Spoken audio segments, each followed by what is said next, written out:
Good day, I am Theodore Henry, and this is your JIS news for Monday, January 9. Government today signed letters of exchange for the construction of a children's hospital in western Jamaica. It was signed by the Ministry of Foreign Affairs and the People's Republic of China. Foreign Affairs Minister Senator Kamina Johnson-Smith says the agreement outlines both governments' commitment to the management and sustainability of the project, including the design of the facility, the support and supply and importation of construction machinery, equipment and materials. I hope that this project will open more opportunities of cooperation between our two countries, and I wish to congratulate you all for such a good project.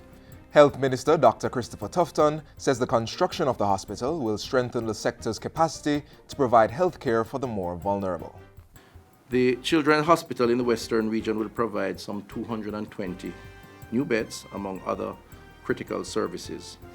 The hospital will seek to achieve the vision of developing an international center of excellence, which will cater to the needs of our children. The facility will integrate the values of family-centered care into the design and operation, a first of its kind in Jamaica, and I believe also in the Caribbean. Jamaica has identified 2 imported cases of malaria since the beginning of 2017. The first case, which was confirmed by the National Public Health Laboratory on January 5, is a Jamaican national who was living in Ghana and returned to the island in November 2016. The second case is a male Indian national who arrived in Jamaica in March 2016. That case was reported by a private laboratory on January 6, but repeat blood smear done for this patient at the National Public Health Lab have so far showed negative. The Ministry of Health says blood will be drawn nightly for at least 3 nights to determine the status of this patient.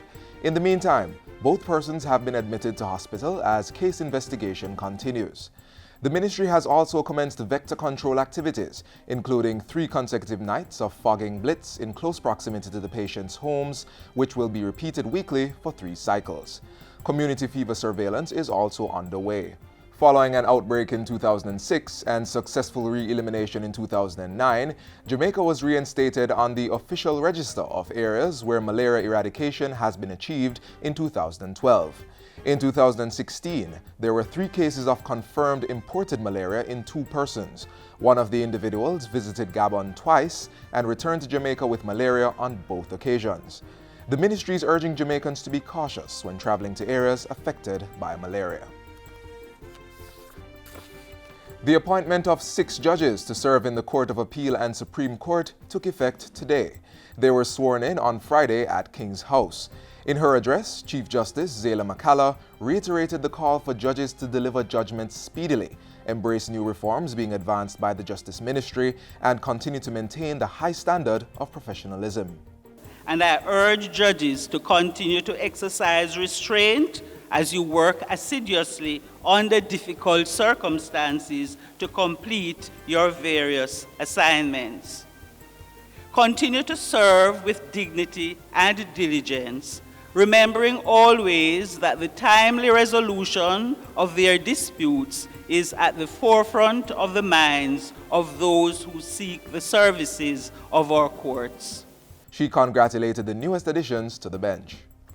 The Transport Authority is reminding public transport operators that the special offer to apply for 5,719 road licenses will close this Friday, January 13.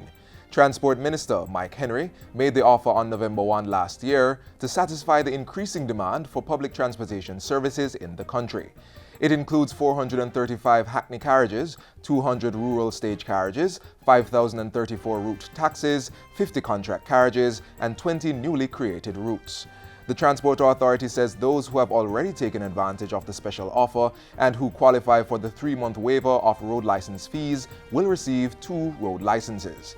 The first will be issued upon approval and will expire on March 31, 2017. The second expires March 31, 2018 and will be issued at no additional cost when the first license expires. Persons who are providing public transportation services without the necessary road licenses are being urged to take advantage of this opportunity to legalize their operations and avoid prosecution. And that's it for JIS News today. I'm Theodore Henry. Thanks for watching.